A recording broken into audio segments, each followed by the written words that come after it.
Good morning বন্ধুসকল। আজি দেওবাৰ হ'লেনো কি হ'ব, এইকেইদিন ইমান যে বৰষুণ নহয়নে বাৰু। ৰাতি যিমান দেৰিলৈকে থাকিলেও মই ৰাতিপুৱা সোনকালে শুই উঠোৱেই, মানে মই দেৰিলৈকে শুই থাকিবই নোৱাৰোঁ। সেইকাৰণে সকলো কামখিনি বাৰু সোনকালে হয়। ৰাতিপুৱাই মেথি অকণ দি পিনে জাতিলাও কেইটামান ভাজি ল'লোঁ। আৰু এয়া হালধি দেখুৱাইছোঁ, দেখিছেনে? এই যে এবাৰ আমি কৰিছিলোঁ হালধিখিনি কেঁচাতে প্ৰায় 18 কেজিমান আছিলে, পিছত খুন্দুৱাই মেলি 5 কেজিমান হ'লেও মানে গোটেই বছৰটো ধৰি খাব পৰা হ'ব বাৰু। এয়া একমাত্ৰ মানুহজনৰ চেষ্টাতে হৈ উঠিছে দেই। যি কি নহওক, ঘৰৰ হালধিকণ গোটেই বছৰ জুৰি খাব পাৰিম। আৰু এয়া দেখিছেনে, মেথি শাক আনিছিলোঁ সিদিনাখন বজাৰৰ পৰা, 4 মুঠি আনিছিলোঁ, 3 মুঠি খোৱা হ'ল, 1 মুঠি ৰাখি থ'লোঁ।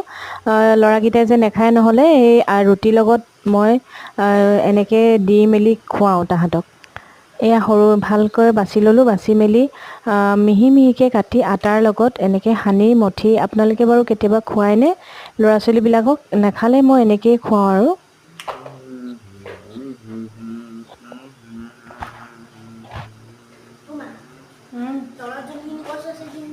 দেওবাৰ যিহেতু ধুনীয়া ধুনীয়া ইয়াত শাক পাচলি পোৱা যায় ছানডে দিনাখন, সেইটো কাৰণে মানুহজনে বজাৰলৈ লগ ধৰি আছে। মই কৈছোঁ যে প্ৰথমতে খাই মেলি লওঁ, তাৰপিছতে আমি চাওঁ বাৰু কি কৰোঁ, কাৰণ ইমান বৰষুণ দিছে নেৰানেপেৰা।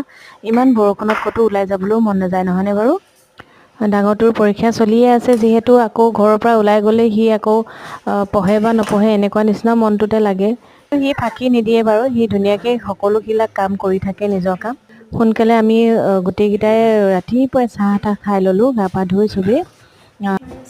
গা পা ধুই মানে জানেনে, আমাৰ ডাঙৰ ল'ৰাটোৱে গা নোধোৱাকৈ একো বস্তুৱে মুখত নিদিয়ে। এতিয়া বাৰু ভালেই মানে তাৰ অভ্যাসবিলাক, কিন্তু সৰুটো কি হয় ক'ব নোৱাৰোঁ। সি মানে মন গ'লে ধুৱে, আৰু যেতিয়া মানে গৰম দিনত কিন্তু ৰেগুলাৰ ধুৱে, ঠাণ্ডা দিনত মানে সি অকণমান পাল মৰা নিচিনা লাগে।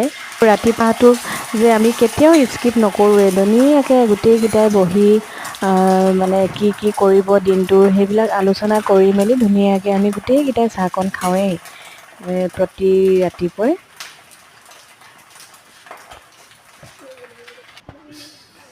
লোৱা